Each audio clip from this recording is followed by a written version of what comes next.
દૂરથી આયા કે નજીકથી આયા, ભક્તિ કરવા આયા કે દર્શન કરવા આયા, તમારી અંદર મેલડીના પ્રત્યેનો ભાવ છે તો જેટલું લેવા કે માગવા આયા છો એનાથી 1000 ગણું અમૃતની મેલડી આલીશ.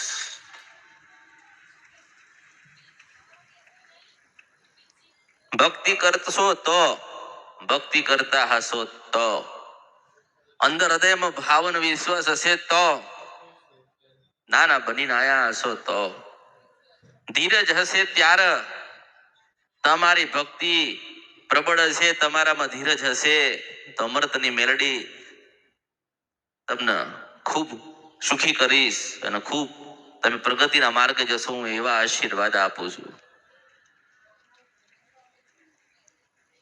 ભક્તિ કરવાથી સુખી થવાય. ભક્તિ કરશો તો સુખી થશો. ભક્તિ કરશો તો જીવનમાં જેટલા દુઃખ છે બધા દૂર થશે.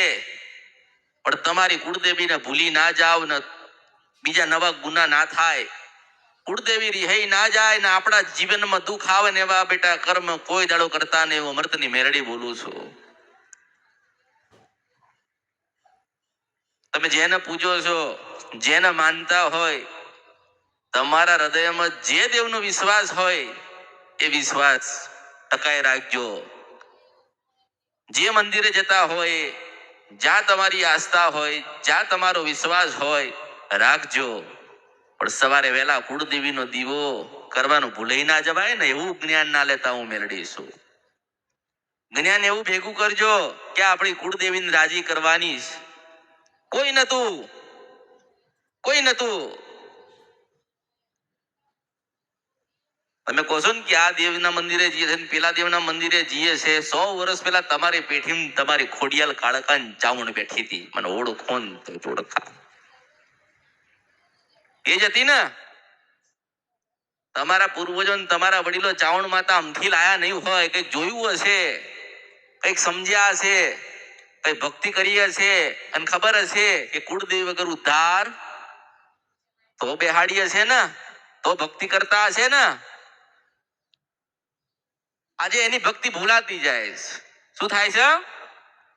કુળદેવીની ભક્તિ ભૂલાતી જાય, ભૂલાતી જાય, ભૂલાતી જાય છે. એક દાડો છે ને જે કુળદેવીના સાનિધ્યમાંથી નીકળી જાય, જે કુળદેવીના ભૂલવા મંડ એ માણસ ગાંડો થઈ જશે. મને મેલડીને યાદ રાખજો.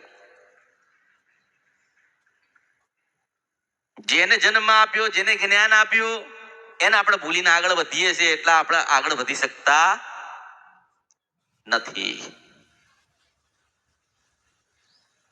કોઈ તમને કહેવા નહીં આવે, કોઈ સમજાવવા નહીં આવે. તમારે પોતાને સમજી જવાનું કે હવે સમય આવ્યો છે કુળદેવીની ભક્તિ કરવાનો. આજે એવું વિચારો કે અમૃતની મેલડી જબરી છે. હું એવું કહું છું કે તમારી ખોડિયાલ કાળકાને શિકોતર જબરી છે. હું મેલડી છું. બનાવો, જબરી બનાવો. અંદર બેઠી છે કેમ જગાડતા નથી? અંદર બેઠી છે કેમ મનાવતા નથી? અંદર કઈક વાત પડી છે કેમ બોલવા દેતા નથી? હું મેલડી છું. શું તમારો વિશ્વાસ નથી? શું તમને વિશ્વાસ પડતો નથી? ભક્તિ કરતા હોય ને એક દાડો તમારા ઘરના સભ્ય કદાચ ધૂણીને એવું કહે કે હું મેલડી છું તો વિશ્વાસ પડતો?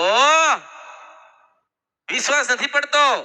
માગતા આવડે છે પણ વિશ્વાસ પડતો નથી. ભલે વિશ્વાસ નથી પડતો તો વિશ્વાસ ના રાખશો, પણ તમારી માં છે ને એને ભૂલીને, એને મૂકીને, એને છોડીને આગળ ના વધતા. હવન કરાવજો, કથા કરાવજો, પૂજા પાઠ ને બધું જ કરાવજો, પણ આપણી કુળદેવીનું આ થમનું નિવેદ બેટા ભૂલી ના જવાય ને એ યાદ રાખીને કરજો. હું મેલડી છું. લોકો કે અમે દુઃખી થઈ ગયા. પૂછું કે શું કરો છો? તો ક્યાં દેવની પૂજા કરીએ છીએ. અલા એ દેવ તમારા નથી. કેટલા સમયથી પૂજા કરો છો? તો કે 20-25 વર્ષથી તો અમે આ દીવા કરીએ છીએ, પણ આ તમારા નથી. તમારી તો પેલી રાજપરાની ખોડિયાલ હતી. હું મેલડી છું. પછી કે દુઃખી થઈએ તો સુખી થાય? સુખી થાય? ના થવાય, ના થવાય, ના થવાય, ના થવાય, ના થવાય. તમારા પૂર્વજો મૂર્ખા નતા. તમારા પૂર્વજો જ્ઞાની હતા, સમજુ હતા, એને ખબર હતી કે આપણા ઘરે ખોડિયાલ કે મેલડી કે કાળકા કે સતી બેઠી છે ને એ આપણી માં આપણો બાપ છે. પણ આપણા મા બાપ કોઈક બીજાને બને બેઠા ને એટલા જ આપણી માં આપણી થતી નથી. મને ઓળખો ને તો જ ઓળખાય. અને મેં કીધું ને કે તમે જોજો, પ્રયત્ન કરજો, તમે અમુક તારણ કાઢજો કે જેના કુળમાં કુળદેવી ની પૂજાતી હોય ને એ પરિવારના સભ્યોના મગજ ની કામ કરતા હોય મેળવીશું. હા, તમે પ્રયત્ન કરજો, તમે જુઓ, ત્યારે તમને ખબર પડશે કે હા અમે જે જગ્યાએ જઈએ છીએ ને ત્યાં 100% આપણને સતનું જ્ઞાન બતાવો સૌ મેળવીશું. કેમ મેં એવું કીધું કે વેલા ઉઠજો, વેલા દીવો કરજો, માનો લાલ લડાવજો, ફૂલ અર્પણ કરજો, સુખડી ધરાવજો, પરિવારના ભેગા થઈને આરતી ઉતારજો. આપણે ગુના તો એના થયા ને. ગુના કોના કર્યા હશે? ગુના કર્યા હશે તો ચાઉંડ ના કર્યા, ગુના કર્યા તો મેલડી ના કર્યા, ગુના થયા તો તમારી પેઢી તમારા વડવાઓની માના થયા ને. હવે આજે તમે એમ કહો છો કે માતાજી મારું દુઃખ મટાડી દે, તો મટી જાય ખરી? મટી જાય? તમે પોતે વિચાર કરો, મટી જાય ખરી? એવી રીતે દુઃખ મટશે નહીં. હું એવું કહું છું કે આ જીવનની અંદર જેટલા પણ દુઃખ આવતા હોય ને એને પ્રેમથી સ્વીકાર કરજો અને સાથે આપણી ખોડિયાલને મેળવીને કાળકાને સાથે રાખજો. લોકો કે વિધાતા લેખ લખ્યા, કર્મનું ભોગવવું પડે. જેને શંકર ભગવાનનું ભજન કર્યું, જેને શિવ મંદિરે જવાનું ચાલુ કર્યું, સવારે વહેલા એની કુળદેવીની આરતી કરીને એના લેખ તો મહાદેવ પોતે બદલવા આવે છો મેળવીશું. માણસ દરેક વસ્તુ કરી શકે. આજે પણ તમને દેવના દર્શન થાય, આજે પણ તમે દેવની કૃપા મેળવી શકો છો. પણ તમે એવા થતા માતાજી ને ભગવાન અને પરમાત્માની કુદરત હોય ને એ તો સેવા માગશે. મન જોશે, સેવા માગશે, મન જોશે, ભાવ જોશે, હૃદયનો ભાવ જોશે. તમારી ગાડી જોવાની આવે, તમારું મોટું ઘર કે તમારી હવેલી જોવાની આવે, તમે કેટલા સુખી છો એ જોવાની આવે. તમે દુખી છો પણ તમારો ભાવ છે ને ભગવાન પ્રત્યે અને કુળદેવી પ્રત્યે, એવું જોઈને ભગવાન તમારા ઘરે આવશે એવું મેળવીશું.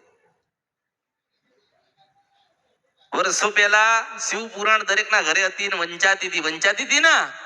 તમારા પૂર્વજો વાંચી ગયા, તમને કોઈને ખબર જ નથી ભગવાનનું કેટલું શિવનું મહત્વ છે. એ તો મેં શિવ પુરાણ ઘરે ઘરે આલી ને, ઘરે ઘરે શિવ પુરાણ આપી, એ વાંચ્યા ત્યારે ખબર પડી કે શંકર ભગવાન કોણ હતા ને આદ્ય શક્તિ પાર્વતી કોણ હતા.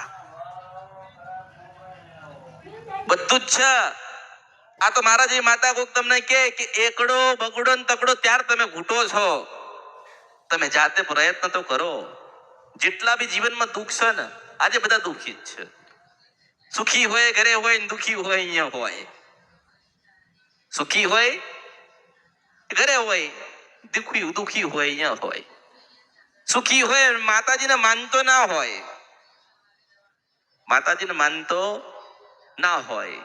દુઃખી હોય દરેક માતાજીને માનતો હોય. નાનામાંથી નાની કોક રસ્તામાં ડેરી એ મળે ને, નાની આટલી ડેરી, તો એ ડેરી એ પાછો બેહીન માફી માગ, બે વાત કર અને પોતે નાનો બનીને કગર વગર ને કાલા વાલા કરતો હોય.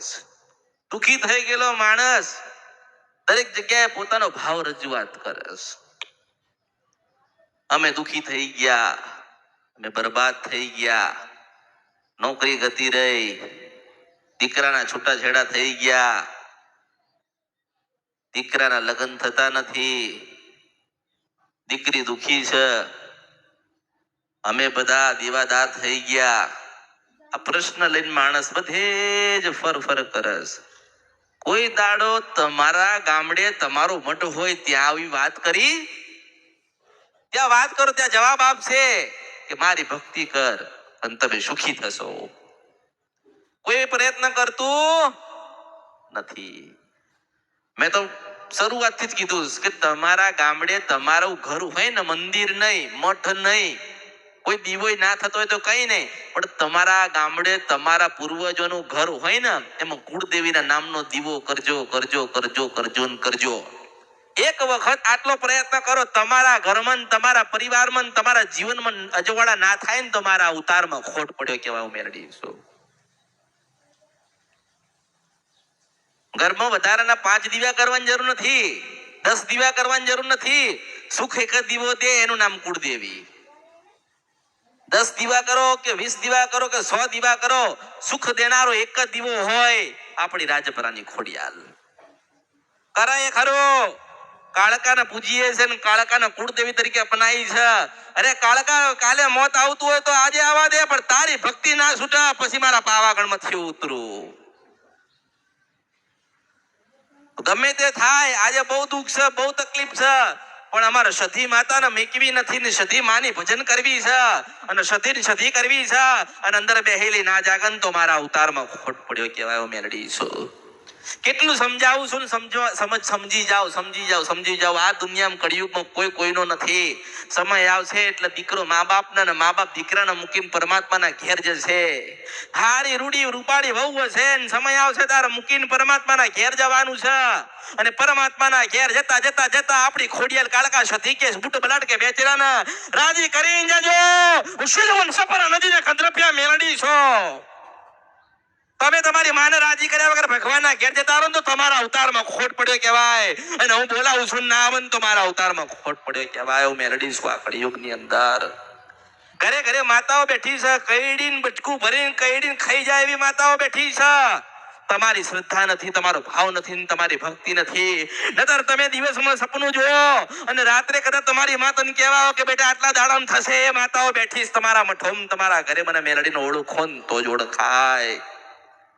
દુનિયામાં બે છે દેવ, દુનિયામાં બે દેવ ધારે કરી શકે, એક મહાદેવ ને બીજી મેલડી. દુનિયામાં ધારે કરાય એક નામ મહાદેવ ને બીજી મેલડી. વિધાતાનું બદલ્યા તો એક મહાદેવ ને બીજી અમૃતની મેલડી.